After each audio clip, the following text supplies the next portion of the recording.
Revelstoke, you heard of it? Revelstoke, Revy, you heard of it?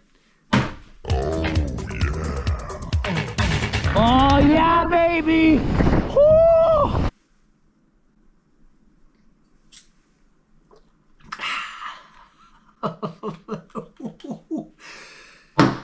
Okay, 30 seconds.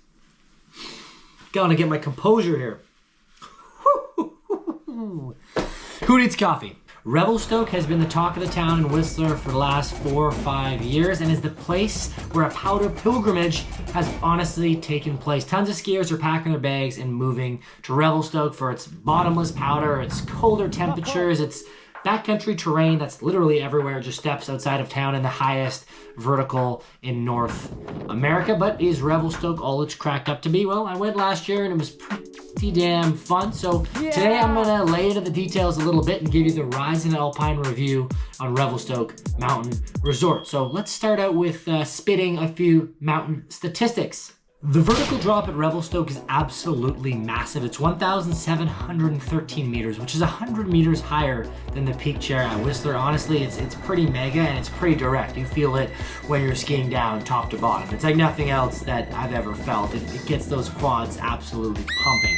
But it doesn't just end at vertical drop. The skiable acreage is about 3,121 acres. So that is a boatload of acreage per skier, and that's not even including all of the backcountry terrain which surrounds the entire mountain. There are 5 total lifts at Revelstoke, but kind of 3 that only really matter. The Revelation Gondola, which takes you from the bottom to the mid-mountain, and then the Stoke Chair, that's your main artery taking to the top of the mountain, and all of the juicy stuff, great chair to lap, and the Ripper Chair, which has got just some great mellow glades and groomers. For those of you who are gonna have to make a powder pilgrimage to get to Revelstoke, it's located in the Selkirk Mountains, about a 2.5-hour drive away from Kelowna, British Columbia. It's called the Powder Highway for a reason, so I think if you're gonna do a trip to Revelstoke, you should tack on other mountains as well, and rent a car or something like that.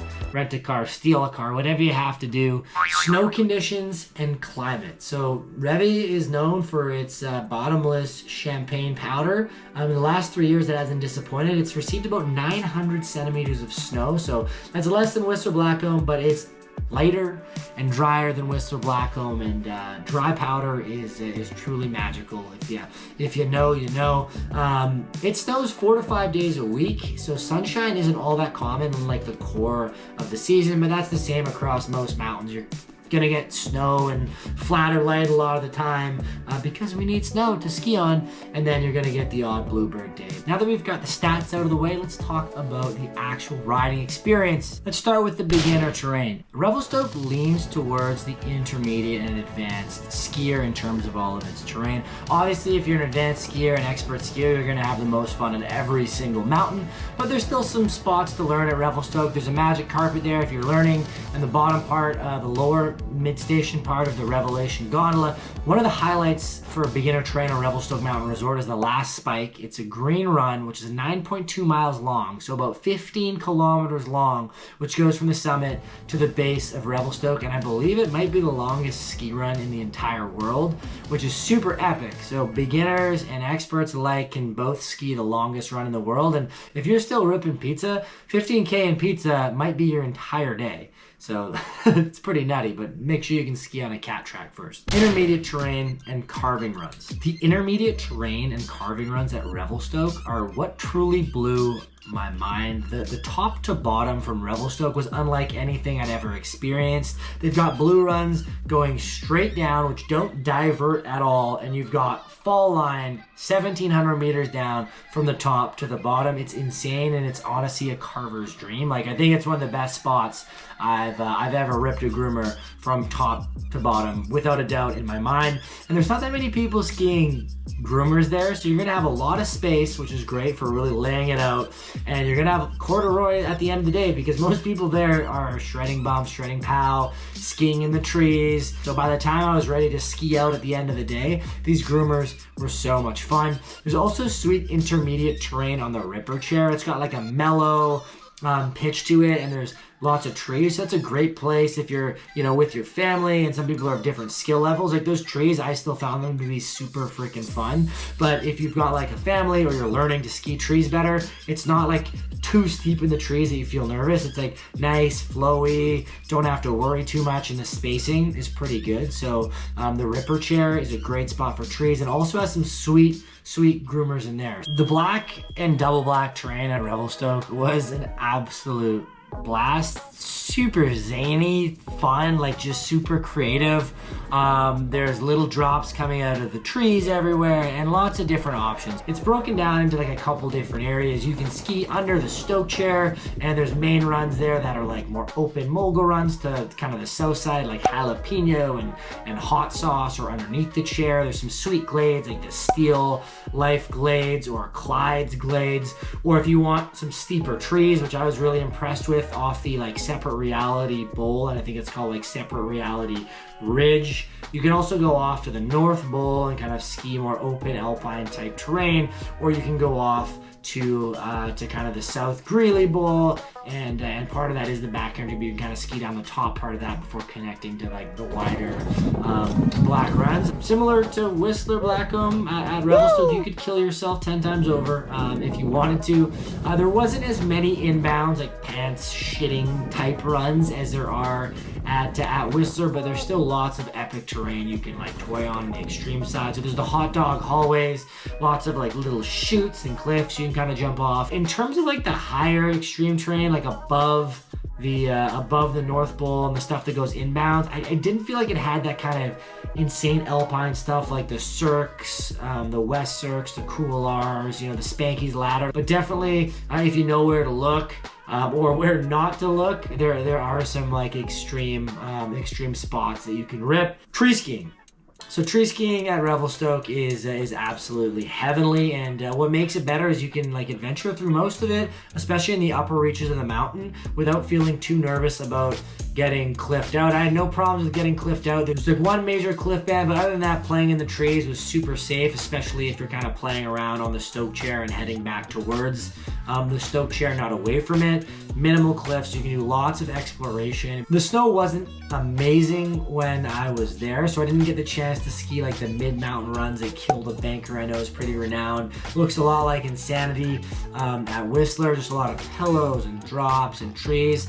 But the upper mountain, the trees have perfect spacing, and then kind of the middle lower mountain, they tighten up, and I can't speak to exactly how fun they are, but I'm sure they're epic because I could see going up the gondola how fun those runs are and how many natural hazards and features you'd be able to blast off. Alpine Bowls. So you've got 3 primary bowl options at Revelstoke, mainly 2. So you've got the North Bowl, you've got the kind of the South or Greeley Bowl, I believe it's called, and you've got the Separate Reality Bowl. But the main ones are the North and the South. The South Bowl, you can ski by climbing up to like the sub peak and skiing down that side, or you can traverse further into it with your Avi gear and kind of really get a ski on that and go towards the Montana Bowl. The North Bowl was kind of really the truest bowl skiing experience inbounds on the resort. You can either hike up to the top of the sub peak and ski down through the North Bowl, or you can just kind of traverse across and kind of ski the North Bowl and all the lines in there and keep traversing and loop around and find lines down. Super sweet alpine bowl, but not as many bowls as like say a place like Whistler. Lift lines. I was there on a weekend and had absolutely 0 lift lines. There wasn't any fresh snow, but I just lapped all day long until my heart was full and my legs were exhausted. There are lift lines though, so be aware on a big POW day, the lines can be huge for the Gondi.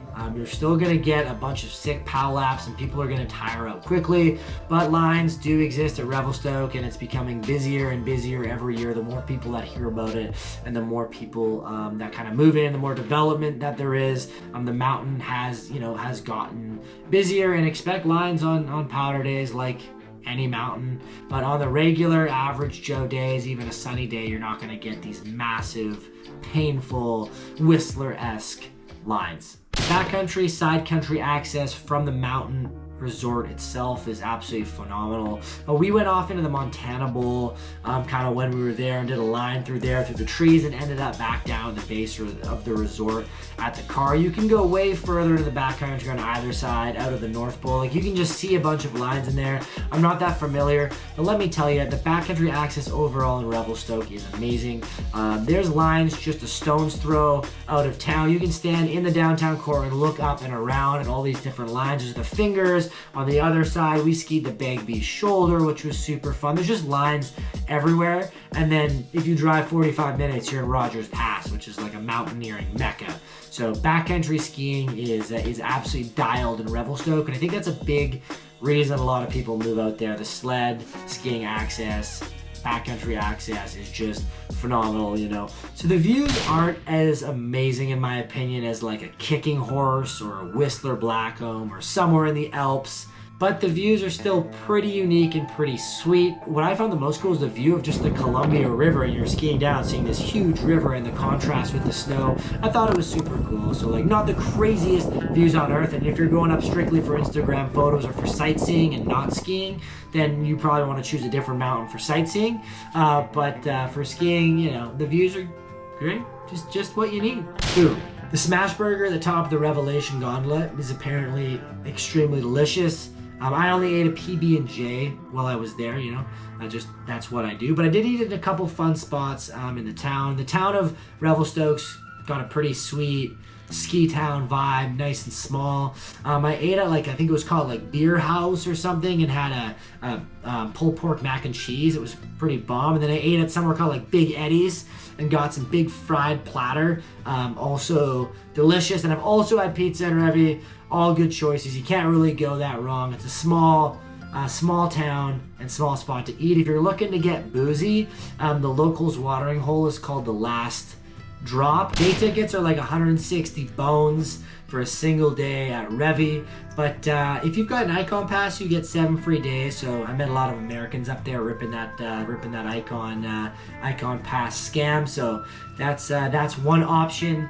Otherwise, you know, you're just gonna have to bite the bullet, buy a 3-day pass, and pray for powder. I think Revelstoke's a really solid option for like the whole family. If you're doing a family trip or somewhere you want to teach your family to ski, I think it's not too big and overwhelming that you're gonna like lose your kids, and you can feel pretty safe, you know, when they get to the age where you can let them off on their own. Obviously skiing with a buddy and on those deeper days, but you can feel safe that they're gonna know how to get around, and you can all meet at the bottom, you know, at the lift of this, at the Stoke Chair, at the Gondi. It's not too crazy and not too intimidating. It's kind of a good spot for families to ski. Some people can go on a blue, other ones can go on a double black. There's all those options. You can meet at the bottom of the chair and keep lapping the chair, meeting up and having a good time. So definitely a good family hill. Revelstoke, in my opinion, is one of the most well-rounded ski resorts out there. It's not as gnarly as like a Kicking Horse or a Whistler Blackcomb. You're not going to get as much like extreme terrain or like hyper alpine, unique, scary stuff.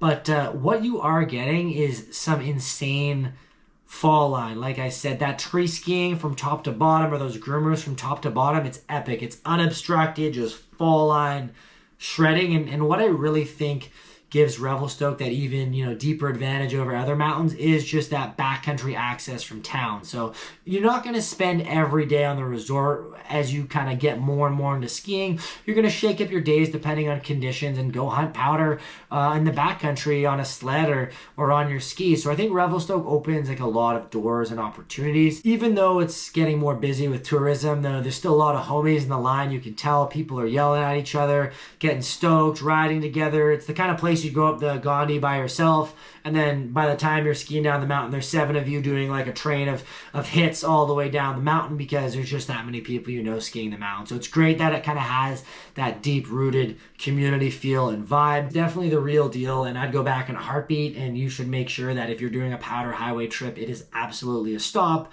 or it's a great place to just choose to say, I'm going to do a week here. Revy's a great spot to rip a week, and keep those fingers crossed that you land on a powder day. Let me know in the comments what you think about Revelstoke. If you've skied it, I'd love to hear your opinions. If you want to watch me skiing the actual mountain, the full video of me just skiing Revy's right here. You can also check out us skiing the Bagby Shoulder and in Rogers Pass on Video Peak. So I'll put those videos here. If they don't fit in here, I'll put them in the description. Stay spicy, keep on shredding, and I'll see you next time. I-35 with the top down, quick to tell a hater they should get like me. Seem like everybody wanna be the boss, but it costs.